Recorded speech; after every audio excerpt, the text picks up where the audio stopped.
Hey guys, this is Warwick from Casual Chess, back for another 5-minute game today. Looks like I'm playing white against an opponent from the United States. I've started with e4, he's played c5, and we're getting into a version of the Sicilian defense. I must admit to kind of making this one up as I go along. Just kind of wanted to move pretty quickly today. I know I always say that, but I always say that for a reason. Okay, mainly working with pawn development for the moment. And I'm trying to be a little bit protective of that square, the d5 square.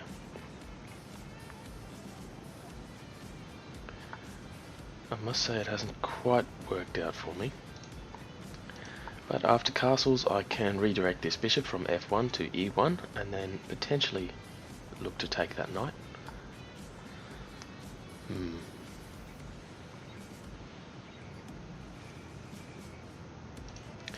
I'll actually play Nbd2 and redirect that knight through towards the e4 square. Something now like I was going to say f5 wouldn't be so great.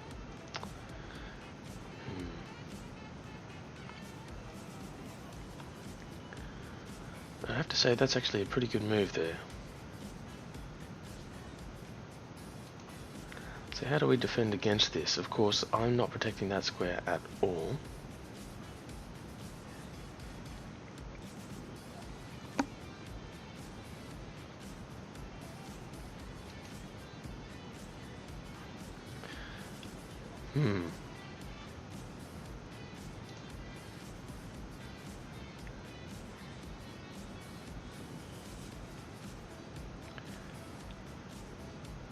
Okay, look, I think the move we'll make is we'll drop that bishop back. I think we may have to accept the fact that we've lost that pawn on d4. So, obviously I'd like for him not to take it, and he actually hasn't. That's good. So now after knight e4, I'm protecting that pawn on d3 twice. I suspect that was actually a mistake, Bb7, but so be it. I've also got a revealed attack now on the knight on f4. So that might instigate the taking on d3. It does not, that's okay.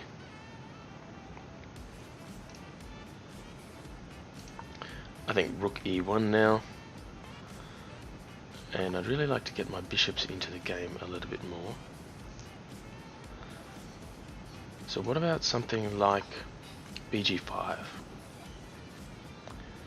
Bg5 means that it doesn't so much matter if he takes the knight on e4 with his knight on f6 at the moment, because I can retake the bishop on e7 and then after queen takes probably. Okay, well we're playing it this way instead.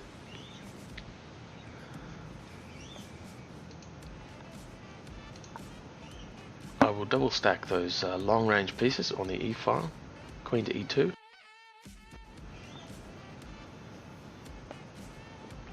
And let's see where we're going next. Not as much center control as I would really like. But we'll play queen e3 and we'll look to take that pawn out on the c5 square.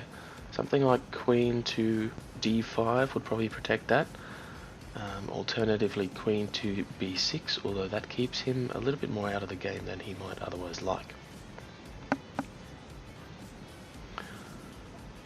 Okay. So where to next?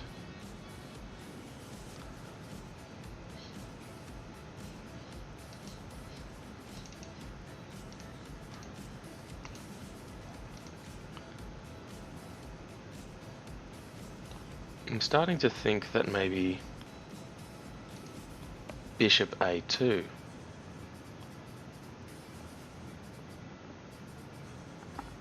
Bishop a2, just kicking that queen. I don't know where he'll drop to. Probably. I have to say I'm surprised at that. I will actually. I'll make the take there, and then I think I will redirect. Redirect my bishop to. Sorry, my knight. Wow, I can't speak today. My rook from a1 to d1.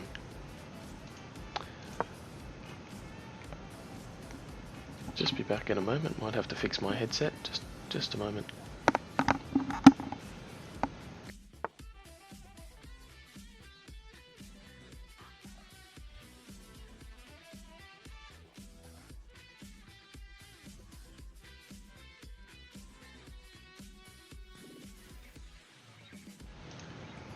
Okay, back again. Now he's played Queen B5. Queen B5 doesn't really worry me. I think what I'll do is I'll play Rook E2 to defend that B2 square, and potentially look to redirect that that Rook to D2, adding up on that square. So that's what I'll do now. It also gives me the option to drop my queen back to E2 and double target that C4 square. Of course, Na5 would protect that.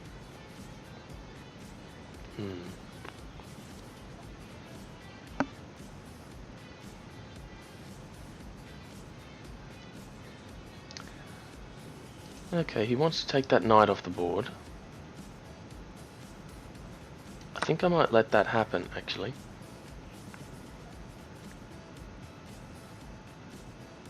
So probably queen retakes.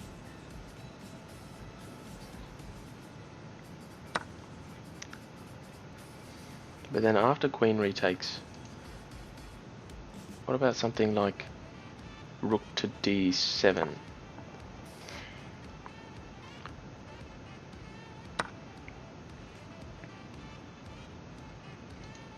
Okay, he's taken my knight there. Probably should have seen that one coming.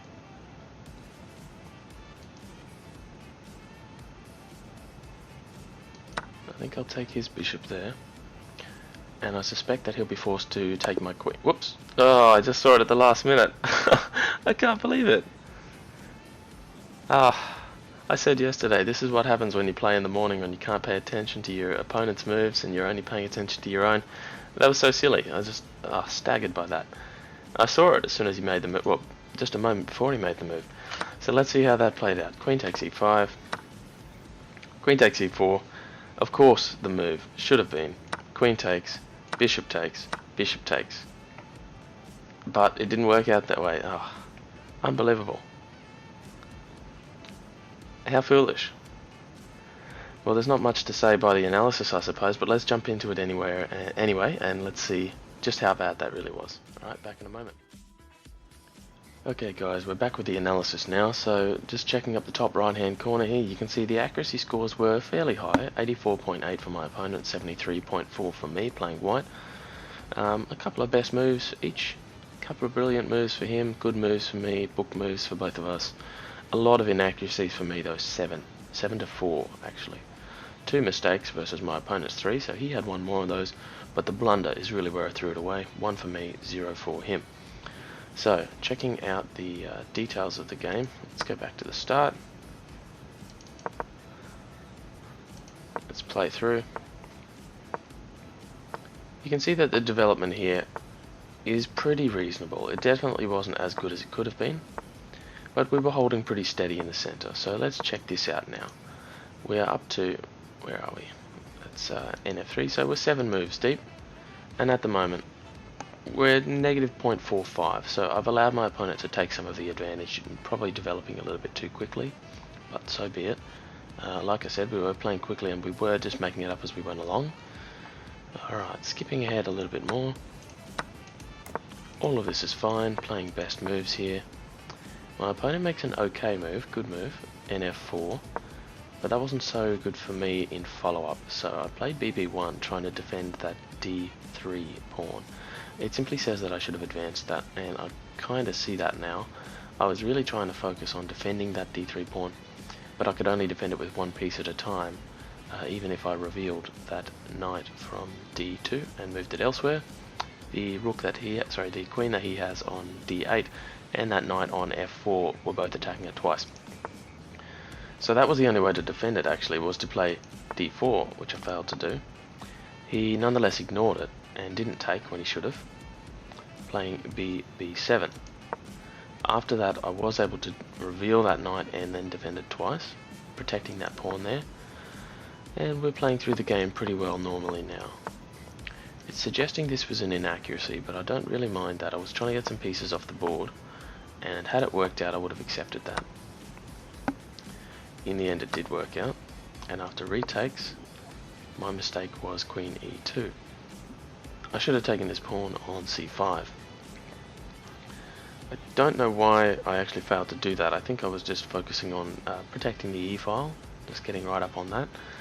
But look, he's dropped back to protect it now, and that's when I really should have seen. Alright, well, skipping ahead a bit, what I really want to look at is this move here, rook to e2. Now it says this is a mistake, and what I really should have done is play queen f4. So now let's look at why. If after queen e4, queen f4, something like castles, which is a very natural move, my opponent is actually unable to take me if I take that pawn on c4 with my bishop. Now why is that? Because if the queen takes c4, I simply have a move now like knight f6 check. You'd expect something like bishop retakes, however he's lost his queen in that maneuver.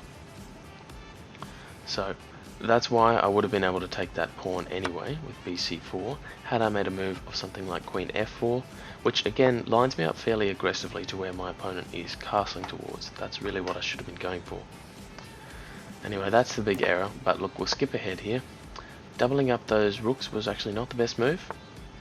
Ne5, an inaccuracy that I took advantage of. Queen takes e5, but here's my mistake. Rd7. It's not a big mistake, but it's where everything compounded from. So Rd7 is not too bad, but I should have played Nd6. So after queen takes, rook takes, and this is the big blunder here, because of course I've got that mate in 1 following up next, and how it should have played out is queen takes, bishop takes, rook takes, and then I'm not sure what would have been next, but possibly something like bd5, maybe something like rook d8, although that's suggesting it's an inaccuracy. Either way, the game would not have been lost at that point, so we're down a little bit there with my opponent having an advantage, but I just failed to see that mate in 1. So anyway guys, I think the lesson from this game is pretty well the same lesson as yesterday, except it's me that's learning it this time. Yeah, I'm learning the lesson, and the lesson was pay attention to not just your own moves but your opponent's moves too, even if you think you've got them on the ropes.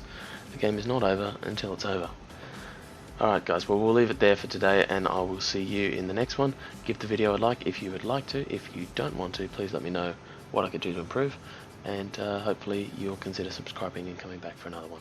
Thanks guys.